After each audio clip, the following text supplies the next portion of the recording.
আসলে আমরা সর্বপ্রথমেই সেই পরমেশ্বর ভগবানের আজকের যে 100 শুভ 30তম আবির্ভাব বর্ষ স্মরণ উৎসব তার সার্বিক মঙ্গল কামনার্থে প্রভুর শ্রীচরণে আত্মনিবেদন দিয়ে এই শেষ প্রান্তে আসন বন্দে পুরুষোত্তম ধ্বনির মাধ্যমে আজকের কীর্তন আমরা শুরু করি। বন্দে পুরুষোত্তম, বন্দে পুরুষোত্তম, বন্দে পুরুষোত্তম।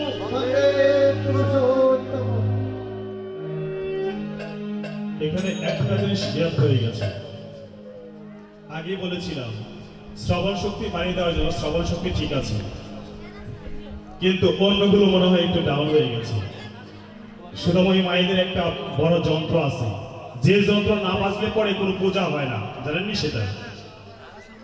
আর এই পুরুষোত্তম আমরা যে ধরে দিলাম যে বন্দে পুরুষোত্তম, অনেকে হয়তো বলতে পারেন এ তো শুধু অনুকূল চন্দ্রের ভক্ত যারা তারাই শুধু বলবে বন্দে পুরুষোত্তম। গীতার মধ্যে পুরুষোত্তম অধ্যায় আছে, জানেননি সেটা? সেই পুরুষোত্তম মানে কি সুন্দর করে ব্যাখ্যা দেওয়া আছে। পুরুষোত্তম শব্দের অর্থ হচ্ছে ভগবান। বন্দে মানে বন্দনা করি, ভক্তি করি, বন্দনা করি, আহ্বান করি কাকে? ভগবানকে। তাহলে বন্দে পুরুষোত্তম মানে হচ্ছে ভগবানকে বন্দনা করি, ঈশ্বরকে বন্দনা করি। তাহলে আমরা যারা আছি এখানে সবাই তো সেই বন্দে পুরুষোত্তম বলতে পারি। আসুন আবার আমরা সেই বন্দে পুরুষোত্তম ধরে দেই। বন্দে পুরুষোত্তম,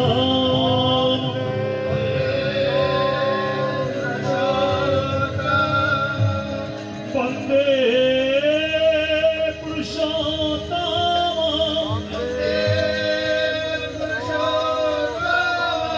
বন্দে পুরুষোত্তম,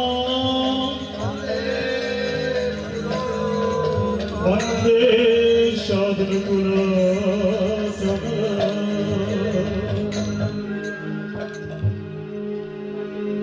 আমি সর্বপ্রথম প্রণাম জানাই শত কোটি সহস্রবার যিনি এই যুগবতার রূপে ধরাধামে আবির্ভূত হয়েছে, কল্কি অবতার প্রিয় পরম শ্রী শ্রী ঠাকুর অনুকূলচর রাতুলচরণী। সেই সাথে প্রণাম জানাচ্ছি অনন্ত কোটি বিশ্ব ব্রহ্মাণ্ডের সকল দেবতাদের শ্রীচরণে। প্রণাম জানাচ্ছি পুরুষোত্তম ভগবানের রেখে যাওয়া সন্তান প্রতি প্রত্যেকের শ্রীচরণে। অবশেষে প্রণাম জানাচ্ছি উপস্থিত সকল ভক্তবৃন্দের শ্রীচরণে। জয় গুরু সবাই।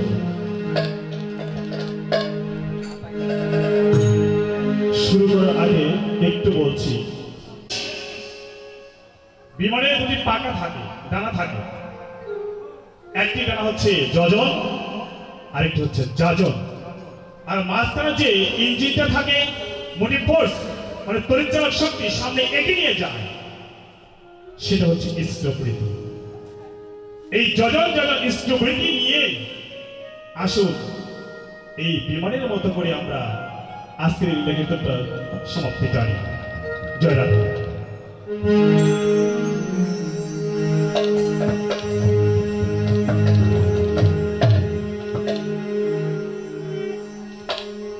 বন্দে লোক তিলক সতত ভারত বিভূষণ অমর বিদ্যুৎ সার প্রবুদ্ধং লোক জীবন প্রণয় প্রমত জগৎ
खुशमय श्री गुरुवे नमः।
পতিত পাবন গুরু পতিত পাবন গুরু পতিত পাবন গুরু অধম কারণ গুরু অধম কারণ গুরু অধম করণ গুরু অধম করণ গুরু কৃপাই কেবল গুরু কৃপাই কেবল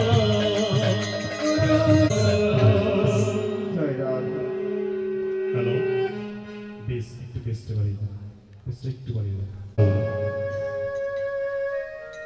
সেই সত্য যুগ থেকে আরম্ভ করে এই কলিযুগ পর্যন্ত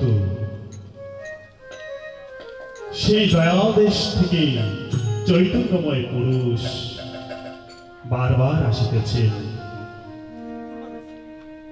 নতুন ভাবে ধর্ম সংস্থাপন করে পাপীদের এবং সাধুদের সবাইকে ত্রাণ করার জন্য। যখন আমরা দেখতে পাই সত্য যুগে নারায়ণ যখন অবতার হয়ে এই পৃথিবীতে নতুন ভাবে নতুন নিয়মে মানুষ সৃষ্টির মাধ্যমে গুণ কীর্তন চালাচ্ছিলেন, তখনও ভক্ত সঙ্গে ছিলেন নারদ মুনি। নারায়ণ নারায়ণ নারায়ণ। যখনই ত্রেতা যুগ শুরু হলো, অবতার পুরুষ শ্রীরামচন্দ্রের আবির্ভূত হল, তখনও ভক্ত পরম ভক্ত হনুমান সঙ্গে ছিলেন। তারপরে যুগে ভগবান শ্রীকৃষ্ণ যখন আসছে, তখনও পরম ভক্ত অর্জুন সঙ্গে ছিলেন। কলিযুগের প্রথমার্ধে যখন চৈতন্য মহাপ্রভু আসলেন, তখনও ভক্ত নিত্যানন্দ অদ্বৈত জীবাস। যখন শ্রীরামকৃষ্ণ পরমহংসদেব আসলেন, তখনও পরম ভক্ত স্বামী বিবেকানন্দকে সঙ্গে করেই আসছিলেন, কারণ ভক্ত ছাড়া ভগবান থাকতে পারেন না।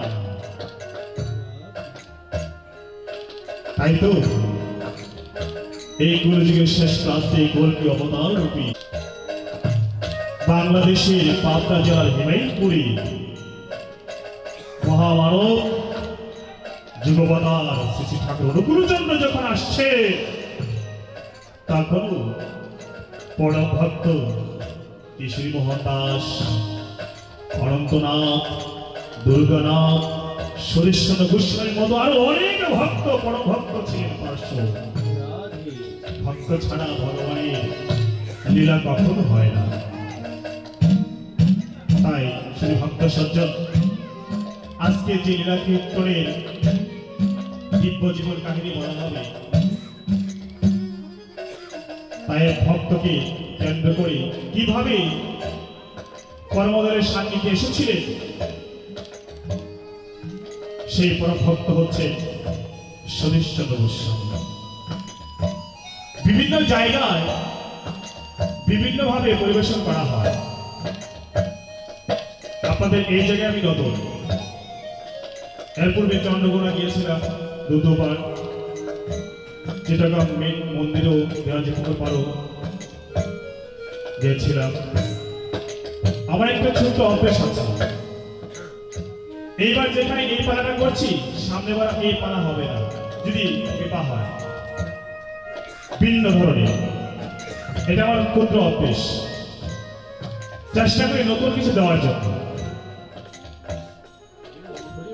এবং আমি শুনছি এই অত্র গ্রামে, এই অত্র এলাকার মধ্যে বহু মহামানবের আশ্রম আছে, বহু মন্দির আছে। তাই আমার মনে হয় আজকে সতীশচন্দ্র গোস্বামী এই পালাটা দিলেই উপযুক্ত হতে পারে। যারা আসুন, আমার ঠাকুর প্রথমে এই পৃথিবীতে কিভাবে আসলেন আমরা কিন্তু দেখতে পাই বা শুনতে পাই। অবতার পুরুষ যখন পৃথিবীতে আসেন, আসার পর আমরা লীলা বর্ণনা করি। কিন্তু আসার আগে কজনের লীলা জানি। এবার বলুন তো, ভগবান শ্রীকৃষ্ণ যখন দেবকীর গর্ভে আসে, আসার আগে কোথায় ছিলেন? কোন জায়গা থেকে রওনা দিয়েছেন? রাস্তার মধ্যে কারোর সাথে দেখা হয়েছিল কিনা? শ্রীরামচন্দ্র যখন আসছিলেন মায়ের গর্ভে আসার আগে কোথায় ছিলেন? কোন জায়গা থেকে রওনা দিয়েছেন? মায়ের গর্ভে কিভাবে আসলেন? অনেকেই জানি না। জন্মের পর বলতে পারি তার জন্ম এমন জায়গায় হয়েছে। আমার ঠাকুর পরম দয়ালের শিশু ঠাকুর জন্য তিনি বলেছেন, মায়ের গর্ভে আসার আগে আমি কোথায় ছিলাম জানো? তাই গানের সুরে বলছি।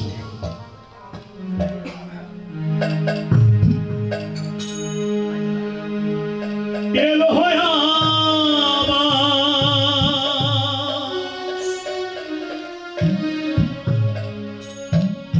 প্রাণের ঠাকুর শ্রী অনুকূল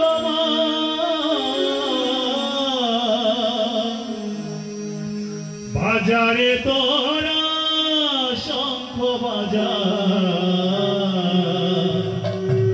এসেছে আমার প্রাণের রাজা। বাজারে তোরা শঙ্খ বাজার এসেছে আমার প্রাণের রাজা। বাজারে তোরা শঙ্খ বাজার এসেছে আমার প্রাণের রাজা।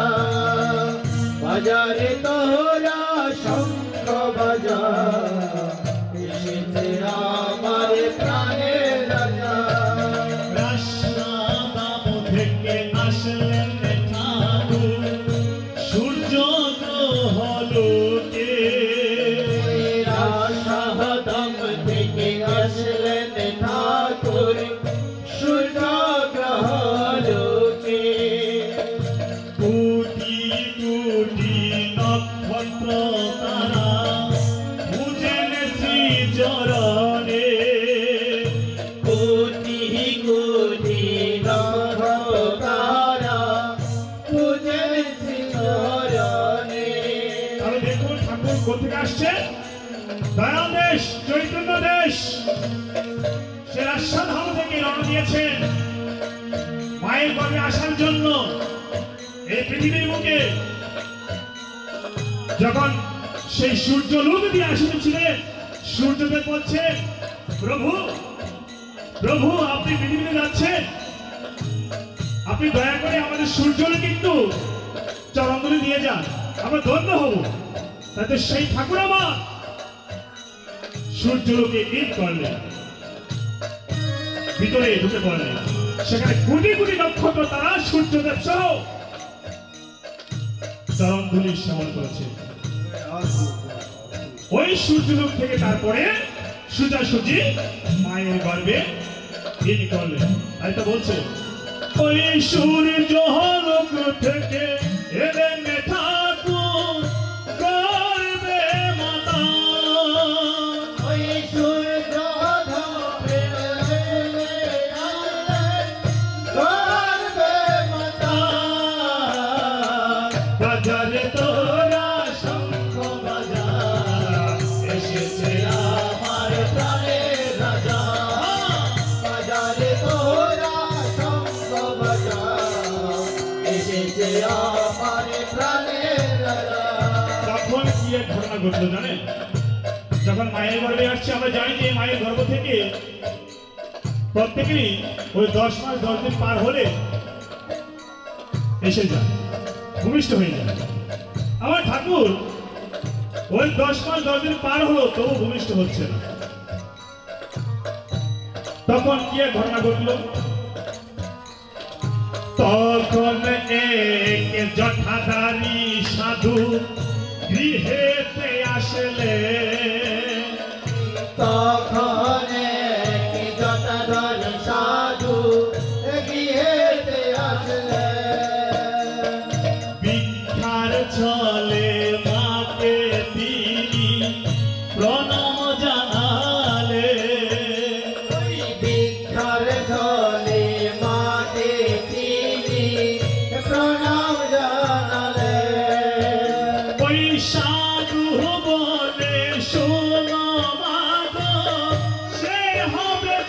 পিতা ওই সাধু বলে শোনো মাগো, সে হয় জগৎ পিতা। বাজারে তোরা শঙ্খ বাজা, এসেছে আমার প্রাণের রাজা, শঙ্খ বাজা, এসেছে আমার প্রাণের রাজা। তখন সময়টা ছিল কাছে যারা আসেন তারা বুঝতে পারেন কে তিনি, প্রেমের সাগর, দয়াল ঠাকুর, প্রেমের ঠাকুর, কাঙ্গালের ভগবান। যারা কাছে আসেন তারা জানতে পারেন, বুঝতে পারেন তিনি কে। তখন সেই তুলসী ভালো স্বীকার করলে আমারই ভুল হলো, বিশ্বাসে বস্তু তর্কে হলো। আমার ঠাকুর বলছেন বিশ্বাস রাখ মূলে, তবে যাবি কুলে। জয় এবার সদস্য গোস্বামী সেখানে গিয়ে উপস্থিত। প্রভু প্রভু, আমি শুধু বাংলাদেশ থেকে আসছি, শুনলাম আপনারা কি অবতার হয়ে ভগবান রূপ ধারণ করে এই কলকাতায় আছেন, আপনার দর্শনেই আমি আসছি, আমার প্রণাম গ্রহণ। ও সতীশ আসছিস? ভগবানরা কিন্তু অন্তর্যামী, সর্বজামী। আপনার আমার প্রত্যেকের জীবন বৃত্তান্ত, অতীত বর্তমান ভবিষ্যৎ সব জানে। তখন শ্রীরামকৃষ্ণ কথা বলছে, ও সতীশ, তুই যে জন্য এসেছিস সেটা পেয়ে যাবি, এই আমি আশীর্বাদ করলাম। তখন শ্রীরামকৃষ্ণ পরমহংসদেবের গলার মধ্যে একটা মালা ছিল, সেই মালাটা খুলে সদস্যকে পরিয়ে দিল। যা, তোর মনের ইচ্ছা পূর্ণ হবে। সদস্যদের একটা লোক ছিল কি, ভগবান পাওয়ার লোক। এবার ওই 7-8 বছরের বালক মহানন্দ করতে করতে আবার বাংলাদেশে চলে আসে। আসার পরে এইভাবে দেখতে দেখতে তার বয়সটা পূর্ণ হয়ে গেল একেবারে 30-এ। এদিক দিয়ে 30-এ যখন পদার্পণ করলো, এরই ভিতরে পরম প্রেম হয়ে ঠাকুর অনুকূলচন্দ্রের জন্ম হলো। সদস্য যখন যুবক, শ্রী ঠাকুর তখন বালক। সদস্য গোস্বামী যখন বৃদ্ধ, শ্রী ঠাকুর তখন যুবক। এইভাবে তখন তিনি ওই শ্রীরামকৃষ্ণ পরমহংসদেব চলে গেছেন, তারপরেই আসছেন পরম প্রেম হয়ে শ্রী ঠাকুর অনুকূলচন্দ্র। এবার যখন 30-এ পদার্পণ করলো, সদস্যের বয়স, বড় ভাই মুকুন্দচন্দ্র গোস্বামী বলছে, আরে 60 দিন শুধু হে গৌরাঙ্গ, হে গৌরাঙ্গ, হে প্রভু, হে ভগবান নিয়ে আছিস, এদিকে বিয়ের বয়স যে পার হয়ে যাচ্ছে, খবর আছে? আরে বিয়ে করে তো ওই ভগবান ভগবান করা যায়, বিয়েটা করে ফেল। তাই তো বলছেন, বয়স তোমার অনেক হলো, বয়স তোমার অনেক হলো, বয়স তোমার অনেক হলো, বয়স তোমার অনেক হলো। এবার বিয়েটা তুমি করে ফেলো, বয়স তোমার অনেক হলো, বয়স তোমার অনেক হলো। বড় ভাই মুকুন্দচন্দ্র গোস্বামী কথা বলার পরে সদস্য বলছে, দাদা বিয়ে তো করবো না, বিয়ে তো করবো না, বিয়ে তো করবো না, বিয়ে তো করবো না, ব্রহ্মচর্য পালন করবো, বিয়ে তো করবো না, ব্রহ্মচর্য পালন করবো, বিয়ে তো করবো না, বিয়ে তো করবো না, বিয়ে তো করবো না, বিয়ে তো করবো না। বিয়ে তো করবো না। এই কি বলছিস, বিয়ে করবি না, ব্রহ্মচর্য পালন করবি? দাঁড়া, কি করে বিয়ে করাতে হয় এই পদ্ধতি জানা আছে আমার। ঠিক আগের দিন বুধবার দিন ছিল, সে পরের দিন যখন সকাল থেকে ওই জঙ্গলে বসে বনে বসে ধ্যান করছে সদস্য গোস্বামী, এমন সময় বাড়িতে কয়েকজন মেহমান গেল, ওই চৌধুরী বাড়ি থেকে আসছে, একেবারে বিয়ে পাকাপাকি করে ফেলেছে বড় ভাই মুকুন্দচন্দ্র গোস্বামী। সেই খবর কিন্তু সদস্য জানা না, সে তো বনের মধ্যেই ধ্যান অবস্থায় রয়েছে।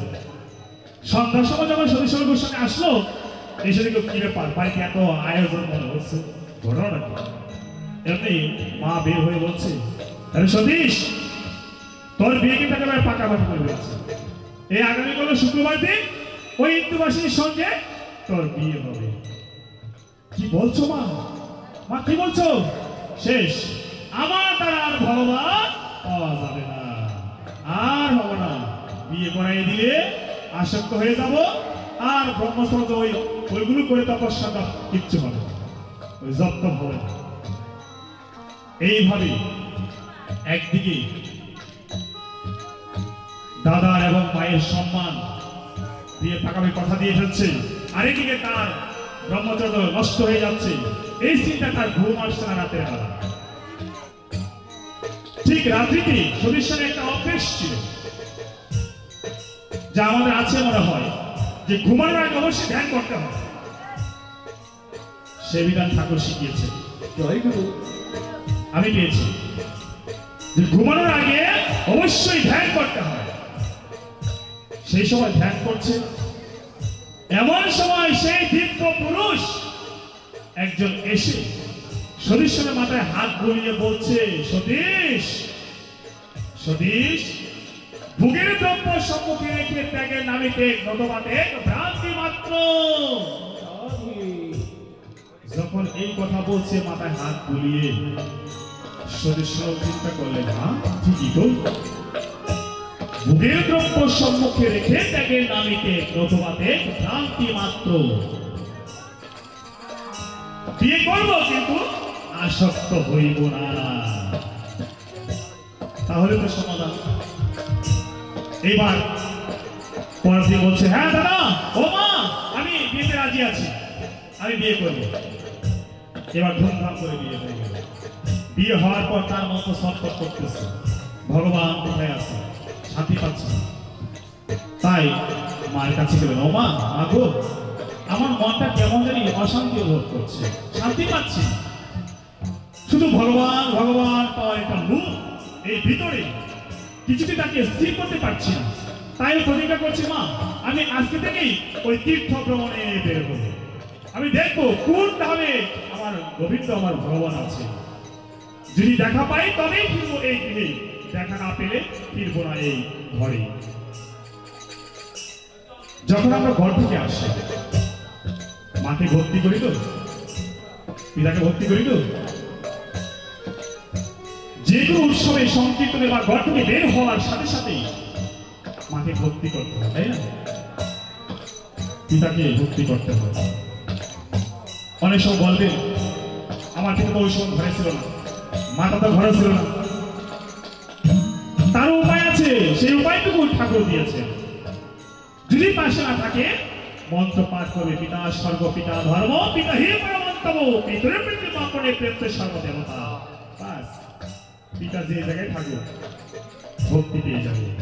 যদি মা ঘরে না থাকে, মাতা ধত্রী জনি দয়া ব্রহ্মমৈশ্বরী দেবী রমণী শ্রেষ্ঠা নির্দুষ্টা সর্ব দুঃখা হরত্তা পরম মায়া দুষ্টি শান্তি ক্ষমাগতি সহস্রাজ্য গৌরী মপদ্দা জয় জয়। বাস, ভক্তি পেয়ে যাবে। আর কবি বলেছেন, যারা ওই পিতাকে মাতাকে শ্রদ্ধা ভক্তি করে না, তারা হচ্ছে গাধা। গাধা বোঝো তো, গরু গরু। কবি বলেছেন সেই কথা, যারা পিতাকে ভক্তি করে না, মাতাকে ভক্তি করে না, তাদেরকে বলা হয় গাধা। সেই গাধা কিন্তু এই সংসারে বহু আছে, আছে না? বহু আছে, অনেক বউ আছে, বউর কথায় উঠে বসে। আবার অনেক বউ আছে, তাদের কথাই শুনে ধর্মভাব জাগে।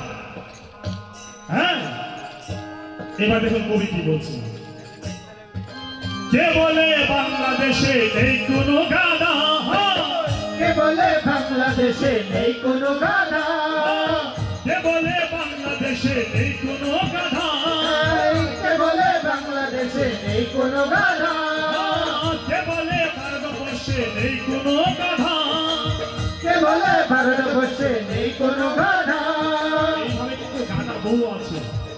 যেমন জানেন, ঘরের মধ্যে বৃদ্ধ পিতামাতা আছে, তাদের খাবার দাবার দেয় না। বউর কথায় উঠে আর বসে। তাই কবি বলছেন,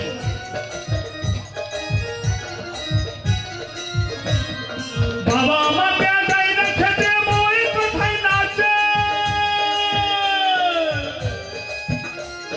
বাবা আমাকে দেয় না খেতে, বই কোথায় নাচে। এমন দাদা এই সংসারে অনেক অনেক আছে, দাদা অনেক অনেক আছে। কি আছে না? আছে কিন্তু। বাবা দেয় না খেতে, বই কোথায় নাচে, এমন দাদা এই সংসারে অনেক অনেক আছে। তাই বলছে, ভালো করে তাকালেই ভাঙবে চোখের ধাঁধা। কে বলে বাংলাদেশে নেই কোনো গাধা, কে বলে ভারতবর্ষে নেই কোনো গাধা, কে বলে বাংলাদেশে নেই কোনো গাধা, কে বলে ভারতবর্ষে নেই কোনো গাধা। এইভাবে বহু গাধা আছে। এদিক দিয়ে সরিষা গোস্বামী আমার কি করলেন, শ্বাস থাকিয়ে মাকে প্রণাম করি, মাগো আমি আমায় আশীর্বাদ করো, যেন তীর্থ ভ্রমণ করি, আমি আমার গোবিন্দকে ভগবানকে দিয়ে যাই। তথাস্তু, তাই হবে।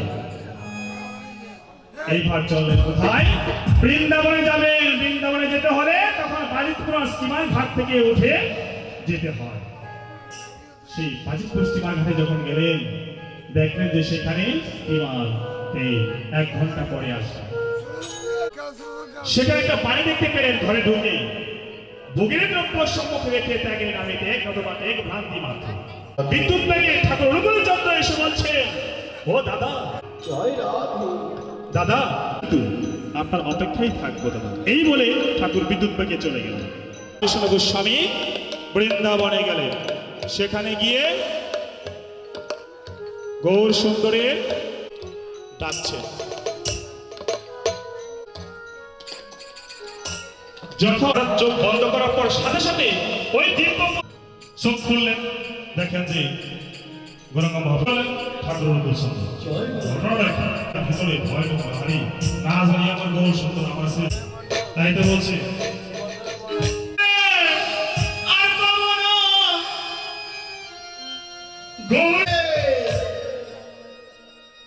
তারে বাজাও যেতে দিব না, তারে বাজারে রাখবো যেতে দেব না।